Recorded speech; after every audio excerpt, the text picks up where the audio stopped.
রাজধানীতে আর কোনো পুকুর খাল দখল করে প্রকল্প বা সিটি নির্মাণ করা যাবে না।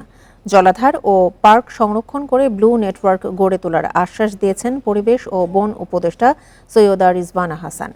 দুপুরে আগারগাঁওয়ে বন ভবনে মতবিনিময় সভায় এসব কথা জানান পরিবেশ উপদেষ্টা।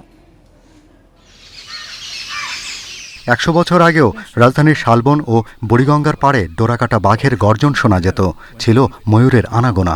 ২০১৬ পর্যন্ত ঢাকায় ১৩৩ প্রজাতির পাখি ছিল, তবে এখন চন্দনা ও হীরামন টিয়া সহ টিকে আছে মাত্র ৭৮ প্রজাতির পাখি।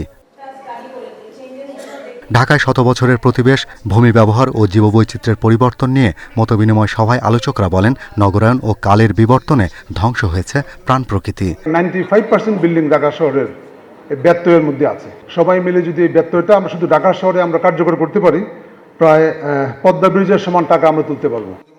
নগর ব্যবস্থাপনায় প্রাণী ও উদ্ভিদ গবেষকদের যুক্ত করা হয় না, তাই পরিবেশ বান্ধব শহর গড়ে উঠছে না বলে মন্তব্য করেন গবেষকেরা। ইকোসিস্টেমের ডাইভার্সিটি যদি না থাকে তাহলে কিন্তু অ্যানিমেলের ডাইভার্সিটি থাকবে না, কারণ এক একটা স্পেসিস এক এক ধরনের হ্যাবিটেট পছন্দ করে, ইকোলজি পছন্দ করে। এই জিনিসগুলো বুঝতে হবে ক্লিয়ারলি। সুতরাং আমি মনে করব এই টিমটা যখন গঠন হবে তখন অবশ্যই বায়োডাইভার্সিটি স্পেশালিস্ট, বিশেষ করে বোথ প্লান্টস অ্যান্ড অ্যানিমেলস, যারা ওই ফিল্ডগুলোতে কাজ করে দীর্ঘদিন, তাদের থাকা বাঞ্ছনীয়। পরিবেশ উপদেষ্টা বলেন, জলাধার দখল করে সবচেয়ে বেশি নগরায়ন হয়েছে রাজধানীতে। প্রকৃতি ধ্বংস করে উন্নয়নের কুফল ভোগ করছে নগরবাসী।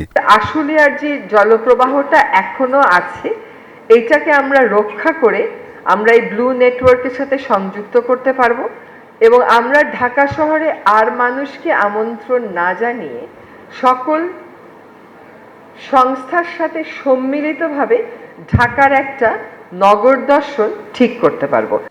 সভায় 5 বছর মেয়াদে রাজধানীর 23 এলাকায় 31 কোটি 40 লাখ ডলারের প্রকল্প উপস্থাপন করে CEGIS।